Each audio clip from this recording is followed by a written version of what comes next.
Kita jumpa lagi di OTM Channel. Halo para pelajar yang hebat, apa kabar kalian semua? Semoga selalu tetap sehat ya, dan tetap semangat dalam mengikuti pembelajaran. Baik, kali ini kita akan coba membahas materi asal-usul kehidupan.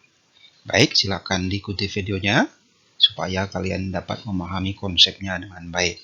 Oke, mari kita mulai. Nah, ketika kita berbicara tentang asal-usul kehidupan, kadang kita mendengar pertanyaan, mana duluan, telur atau ayam? Mungkin di antara kita ada yang menjawab telur, atau mungkin juga ayam. Lalu bagaimana penjelasan atau argumennya? Nah, itu kadang-kadang kita sulit juga ya. Jadi ada tanda tanya besar dalam pertanyaan ini.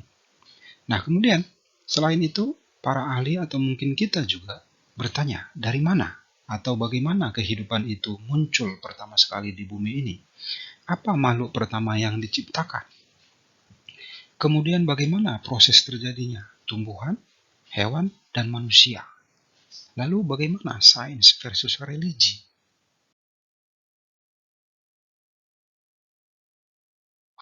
Nah, selain itu, kita juga akan bertanya, kapan makhluk hidup mulai hadir di dunia ini? Apa makhluk pertama yang diciptakan? Apakah virus? Atau bakteri? Atau mungkin protozoa? Atau Nabi Adam? Lalu apa? Nah, ini akan menjadi tanda tanya kita ya. Mana duluan telur atau ayam? Kita akan membahas ini dari teori-teori yang pernah dimunculkan oleh para ahli kita. Oke, mari kita lanjutkan lagi. Nah, analisa saintis sampai detik ini ada beberapa teori-teori tentang asal-usul kehidupan yang sudah pernah dimunculkan. Kita akan bahas satu persatu. Nah, dari beberapa analisa itu kita akan coba bahas mana analisa yang kemudian bersifat saintis atau real dan dapat diterima oleh akal logika sehat. Nah, ini adalah beberapa teori tentang asal-usul kehidupan yang pernah dimunculkan oleh para ahli kita. Ada beberapa teori, diantaranya ada teori kosmozoan. Teori ini mengatakan makhluk hidup berasal dari planet lain. Nah, ini secara saintis juga masih susah untuk dijelaskan secara detail. Teori berikutnya adalah teori kreasi khas, yaitu mengatakan makhluk hidup berasal dari tenaga gaib atau tenaga supranatural. Nah, ini mungkin hanya orang-orang tertentu saja yang bisa menjelaskannya ya. Mungkin orang-orang yang indigo atau yang kemudian memiliki indera keenam ya. Namun secara sains ini masih susah untuk dijelaskan. Kemudian yang ketiga, teori abiogenesis. Nah, teori ini mengatakan makhluk hidup muncul dari benda mati secara spontan. Teori ini dikenal juga sebagai teori generasio spontan. Ini akan kita bahas secara detail.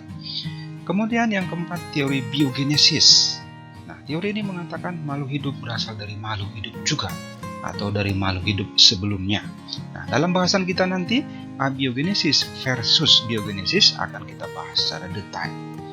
Kemudian yang kelima, teori evolusi kimia. Nah, teori ini mengatakan kehidupan dapat terjadi itu berdasarkan adanya reaksi-reaksi kimia yang ada di atmosfer. Ini juga akan kita bahas nanti berkaitan dengan teori Uri dan muridnya Stanley Miller. Kemudian ada teori evolusi biologi dari Alexander Oparin. Nah, teori ini mengatakan kehidupan itu berjalan menurut teori evolusi dari yang primitif ke yang kompleks. Nah, kita akan coba membahas teori ini. Tetap ikuti videonya, jangan di skip supaya kalian dapat memahami konsepnya dengan baik. Nah, dari teori-teori tadi kita akan coba membahas teori abiogenesis ya. Teori ini adalah teori yang mengatakan makhluk hidup berasal dari benda mati.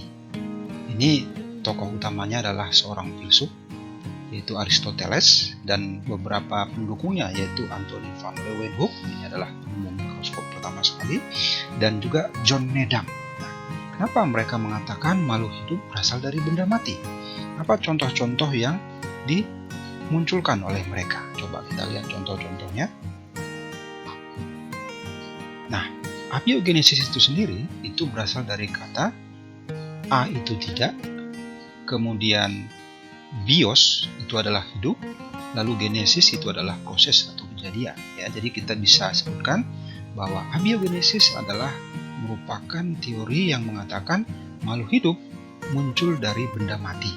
Dan ini prosesnya tidak ada, jadi terjadi secara spontan. Maka teori ini sering juga disebut namanya teori generasi spontan, atau makhluk hidup muncul secara spontan.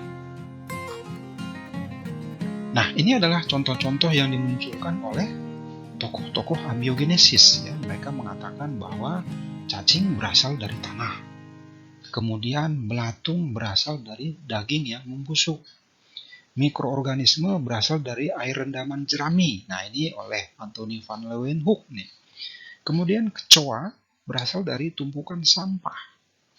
Dan tikus berasal dari tumpukan kain perca. Apakah seperti ini proses yang terjadi? Ya. Nah, ini ternyata teori ini atau paham ini cukup lama bertahan di permukaan bumi ini. Sampai akhir abad ke-17 teori ini masih bertahan. Nah, namun kemudian teori ini sudah mulai ditentang oleh para ahli yang lain. Coba kita lanjutkan lagi. Nah, ini adalah teori biogenesis yang merupakan penentang teori abiogenesis. Teori ini mengatakan makhluk hidup berasal dari makhluk hidup, bukan dari benda mati. Nah, siapa tokoh-tokohnya? Antara lain ada Francisco Redi, kemudian Lazarus Palanjani, dan Louis Pasteur. Nah, bagaimana usaha mereka dalam menentang teori abiogenesis? Tentu saja tidak cukup hanya berargumen, harus ada eksperimen karena kita bicara sains, ya. Nah, mari kita lihat bagaimana perjuangan Francisco Redi dan kawan-kawan dalam menumbangkan teori abiogenesis. Nah, biogenesis itu sendiri berasal dari dua kata, yaitu bios yang artinya hidup, kemudian genesis artinya proses. Jadi biogenesis adalah makhluk hidup berproses dari makhluk hidup sebelumnya, atau kita kenal dengan omne vivum ex vivo. Nah, bagaimana perjuangan dari Francisco Redi dan kawan-kawan dalam menumbangkan teori abiogenesis? Coba mari kita lihat eksperimen mereka.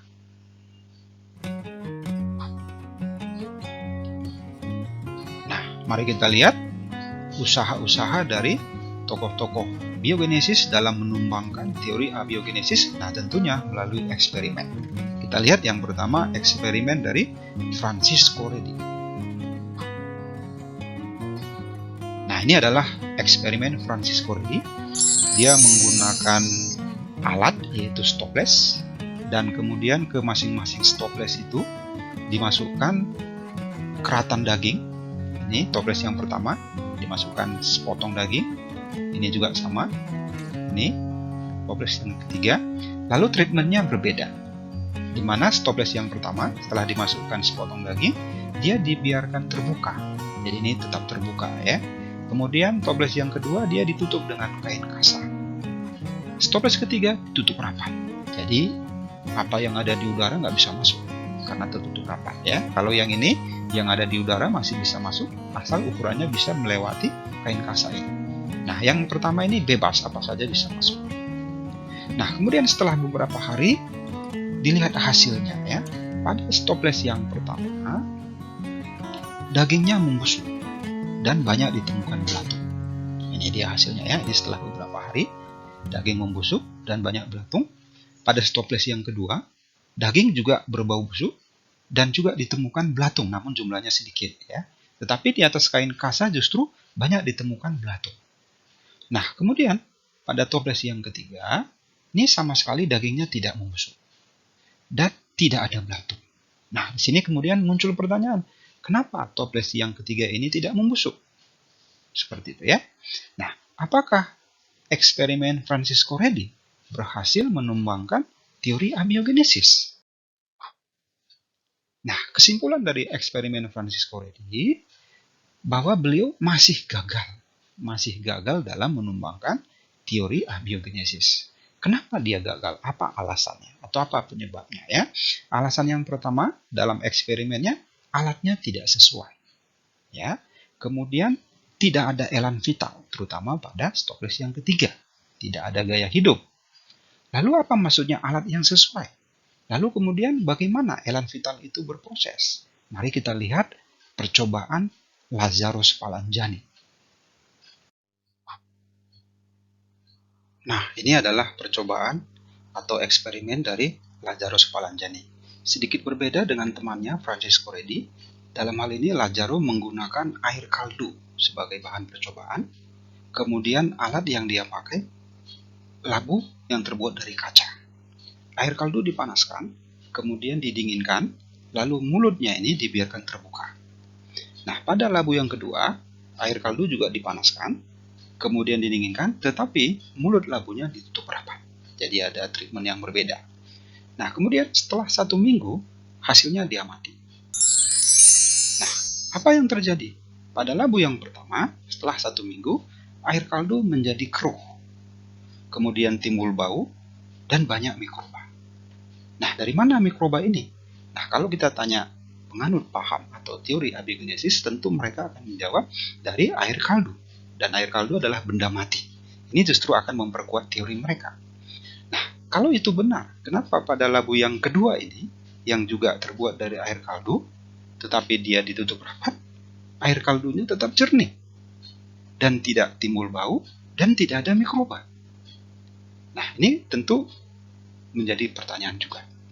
Nah, tetapi Aristoteles dan kawan-kawan kemudian menjawab, tentu saja di sini tidak ada mikrobanya karena mulut labunya tidak ada elan vital. Ini kelemahan dari percobaan dari Lazarus Palanjani, ya. Jadi ternyata untuk menumbangkan teori abiogenesis itu alatnya harus sesuai dan mesti ada elan vital.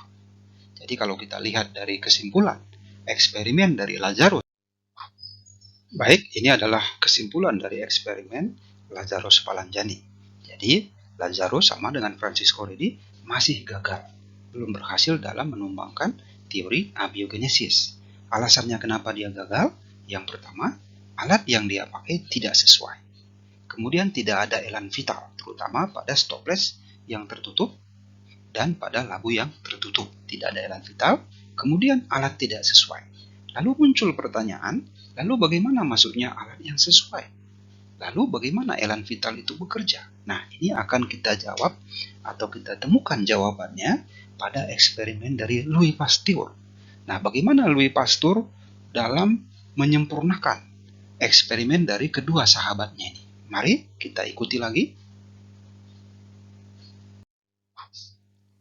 Baik, sebelum kita lihat lebih jauh eksperimen dari orang yang ketiga, yaitu Louis Pasteur.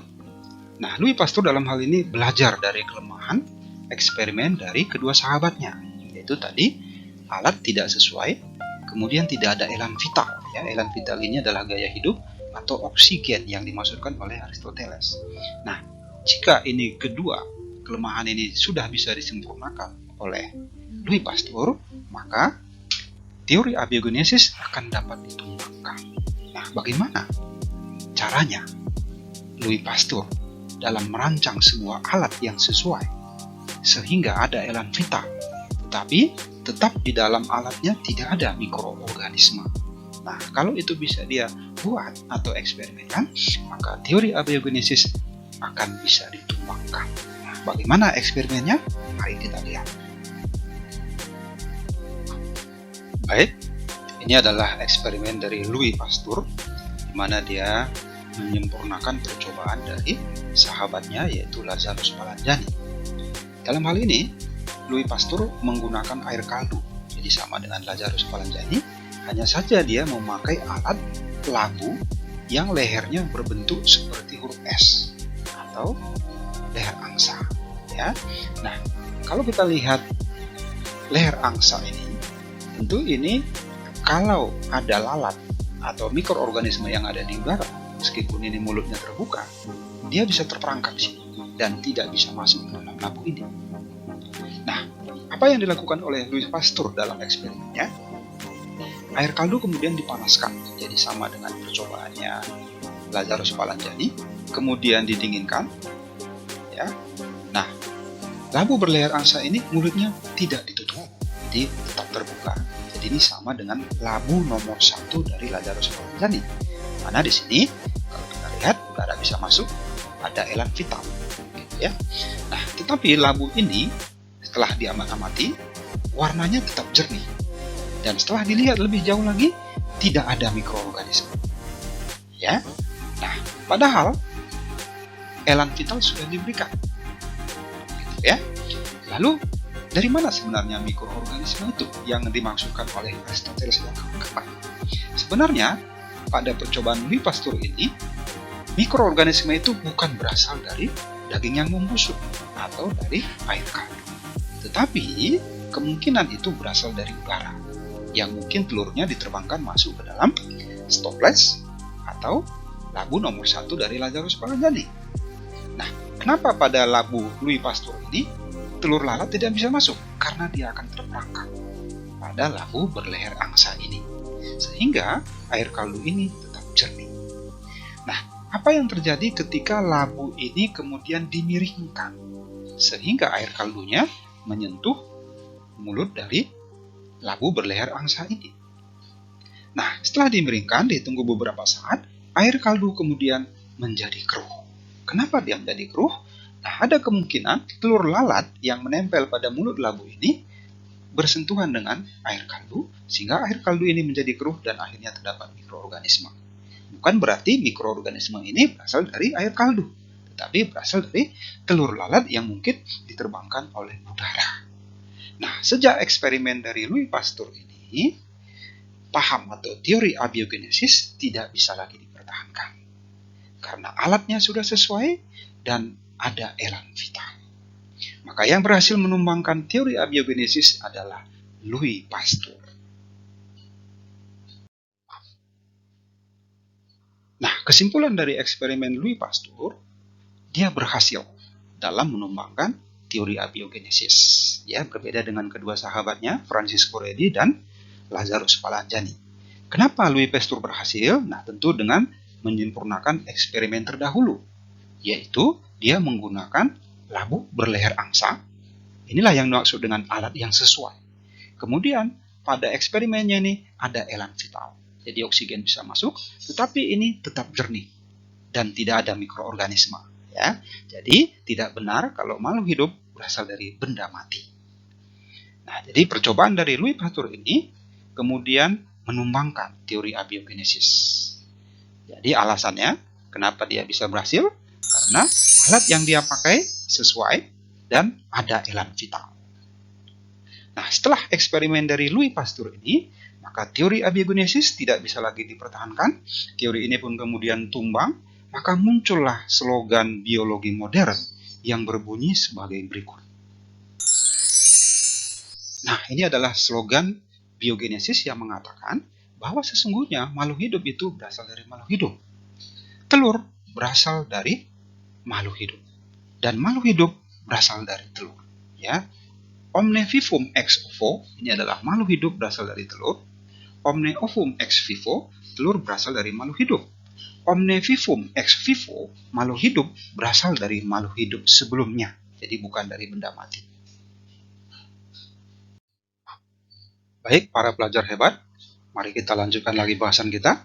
Setelah tadi teori abiogenesis tidak bisa dipertahankan lagi, ditumbangkan oleh teori biogenesis, dan muncul slogan biogenesis yang mengatakan omne vivum ex vivo, bahwa makhluk hidup itu sebenarnya berasal dari makhluk hidup juga.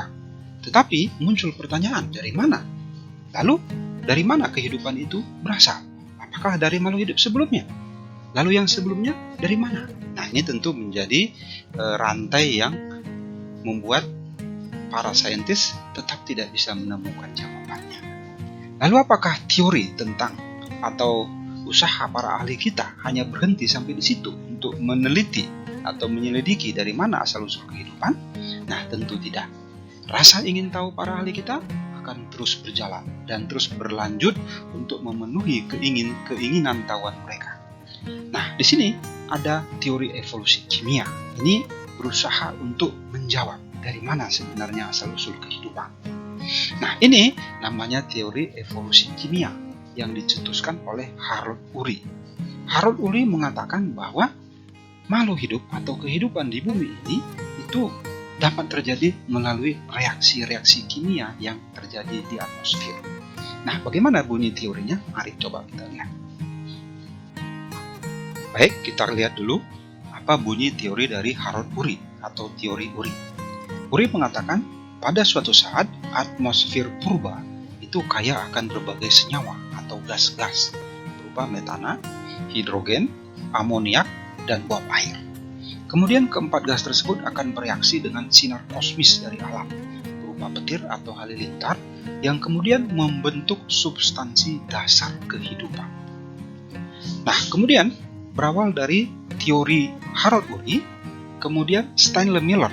Stanley Miller adalah murid dari Harold Urey itu sendiri, kemudian merancang sebuah alat yang merupakan tiruan dari atmosfer purba. Nah, di sini Miller kemudian memasukkan keempat gas yang dimaksud oleh Harold Urey tadi, yaitu gas metana, kemudian amoniak, kemudian hidrogen, dan uap air, itu kemudian dimasukkan ke dalam tabung ini. Ya, nah dimasukkan ke sini, lalu kemudian sebagai pengganti energi dari alam atau halilintar, dalam hal ini Stanley Miller menggunakan energi listrik bertegangan tinggi. Ini bisa memunculkan percikan seperti petir atau halilintar. Nah, kemudian hasil dari reaksi keempat gas tersebut akan didinginkan, kemudian ditampung dalam sebuah wadah, lalu hasil reaksinya dianalisa. Kemudian dari situ diperoleh asam amino. Asam amino adalah salah satu substansi dasar kehidupan. Lalu kemudian bagaimana substansi dasar kehidupan ini bertransformasi menjadi makhluk hidup yang lain, seperti tumbuhan, kemudian hewan, kemudian manusia. Nah, tentu ini masih menjadi tanda tanya besar. Namun, Stanley Miller bisa membuktikan kebenaran dari teori gurunya, yaitu teori Urey. Namun, asal-usul kehidupan juga belum bisa dijawab melalui eksperimen dari Stanley Miller ini. Lalu dari mana asal-usul kehidupan? Nah, kalau kita lihat tadi teorinya Harold Urey yang mengatakan bahwa pada suatu saat atmosfer purba kaya dengan keempat gas ini kemudian bereaksi dengan sinar kosmis lalu membentuk substansi dasar kehidupan. Ini sudah bisa dibuktikan oleh Miller. Lalu kemudian ini kapan mulai terjadinya? Dan ini juga masih menjadi suatu tanda tanya besar. Ya, karena Harold Urey sendiri ini hanya dalam bentuk teori. Kapan ini prosesnya terjadi, beliau juga tidak bisa menjawab dengan benar. Nah, lalu dari mana asal-usul kehidupan? Nah, untuk saat ini kita kembali ke slogan biogenesis yang mengatakan makhluk hidup berasal dari makhluk hidup sebelumnya. Yang sebelumnya berasal dari mana? Dari yang sebelumnya lagi. Ini adalah menjadi pekerjaan besar dari sains untuk mencari tahu dari mana asal-usul kehidupan. Ya, sampai saat ini sains masih angkat tangan, masih di luar jangkauan sains untuk menjawab mana duluan telur atau ayam. Baik adik-adik, itulah materi kita pada hari ini. Semoga bisa memberikan pencerahan pada kalian semua tentang dari mana asal-usul kehidupan. Jangan lupa kalian ulang-ulang kembali agar kalian dapat lebih memahami lagi konsepnya dan tentunya dapat diterapkan dalam menjawab soal-soal. Terima kasih, salam sehat selalu dan tetap semangat. Oke, terima kasih para sahabat hebat sudah menonton video ini. Salam sehat selalu dan tetap semangat. Nantikan video-video menarik berikutnya hanya di OTM Channel. Jangan lupa like, subscribe, dan bunyikan tombol lonceng.